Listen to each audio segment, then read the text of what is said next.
One open line. Good morning, caller. Yes, Frank. I'd like to talk about, express my frustrations actually on the new record labels on the Congresswoman going to court and now putting record labels on the records. I think this is totally ridiculous. You mean this is going back to the 1950s, back to the Elvis Presley syndrome. You're talking about labeling records. That's right. Records that they think that are similar to movies, PG, X, You know?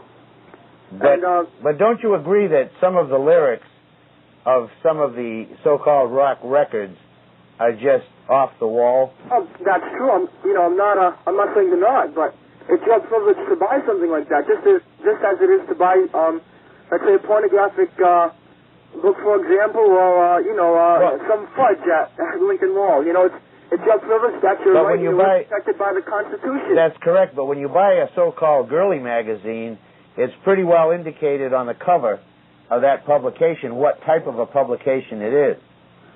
Well, I think it's just fucking ludicrous, and I think that they should go to hell, those fucking assholes. I'm going to apologize for that language. That was a man who trapped me, and perhaps we'll be able to trap him. That was our infamous Lloyd. Good morning, caller. Good morning, Frank. Yes. I'd like to just address one issue, and that being I would not get in your car. See? That was?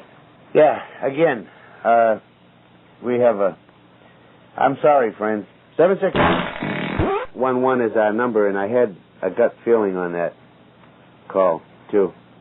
I even during, I hate to belabor this because what happens is there's a tendency, once people start talking about it, for characters to keep it up. Yeah. But I had implored him prior to Christmas Day when he called the show and screamed, and I figured, well, I'll appeal to his humanity, if you will. I know, I heard you, and that didn't stop him. No. I mean, he's just sick.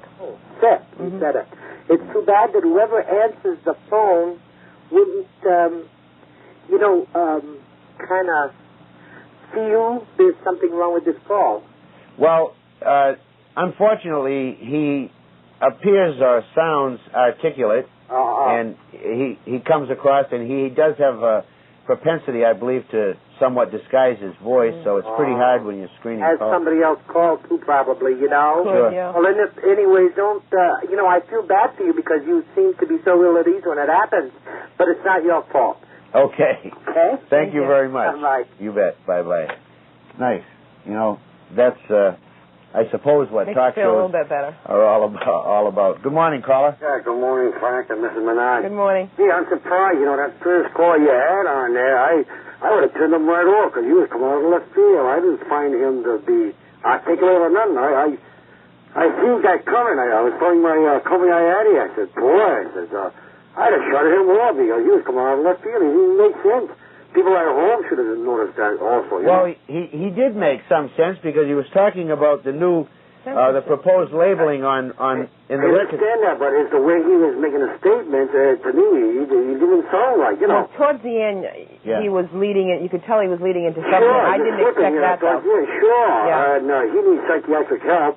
And that second voice, it is different. That one there, I believe you're going to find him in something else.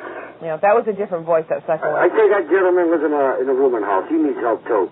I believe he's been on the psychiatric help in the past. Now, for myself, I'm going to make this...